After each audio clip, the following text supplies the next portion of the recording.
In this video, I'll show you how to create, assign, and set due dates on next steps, where those assigned next steps will show up, and how they integrate with your existing software. Let's dive into it. Creating a next step is easy. Simply click the next step button on any of your agenda items and type the next step the way you would say it.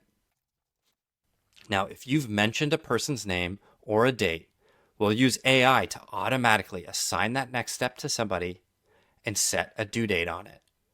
Those two things helps ensure accountability and tracking so your team knows what to get done and when. There are two main areas in our app where next steps will appear.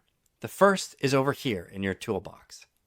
Clicking next steps here will show you all next steps for this one meeting. That includes all of those past notes that you might have taken.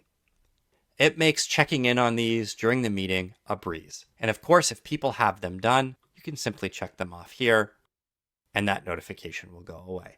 The second area is over here in our main navigation, where you'll find all next steps that have been assigned to you across all meetings. Plus, we don't stop there. Hypercontext ensures you're reminded of your next steps too. Each participant receives an email summary at the end of the meeting highlighting the next steps they need to get done.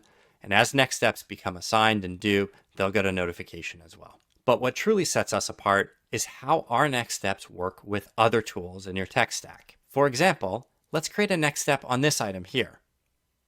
Maybe the task is to build a project about this one item. Tracking this next step alone in Hypercontext might not give you enough detail. You might want to actually create a project out of this in your project management system. You can easily wire this next step into that project management system by clicking these little magic buttons. This allows you to send a next step to any of your project management tools like Linear, Asana, ClickUp, Jira, or more. Within this modal, you can change any of the attributes that will appear in your project management system, and each of them are going to be unique to whatever system you're using. Now, that might be handy if you've already created the next step and want it sent over to one of those tools. But what if you know during the meeting that you're going to have to create tasks and tickets in these systems in order to get things done? We have a magic next step button that allows you to quickly open that modal directly, type out the details of that task, and have it show up in your project management system. We've not only created a matching next step in our tool so you can communicate when this task is done, but we've also included a link to the task and all of the details that you've set. Now that you've seen these integration cards, you might wonder if you can get them anywhere else. And you can.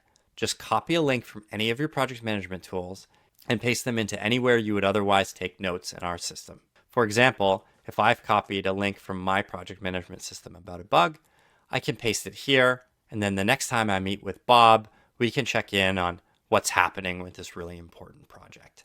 That saves me keeping track of 15 different tabs across 20 different projects so that I can focus on what matters most, the people I'm meeting with. It's integrations like these that ensure Hypercontext fits perfectly into your existing workflow. It's not just about what happens in the meeting, it's about the momentum it creates after the meeting. Try it in your next meeting with Hypercontext. In the meantime, I'll see you on the next video where we'll cover our Chrome extension.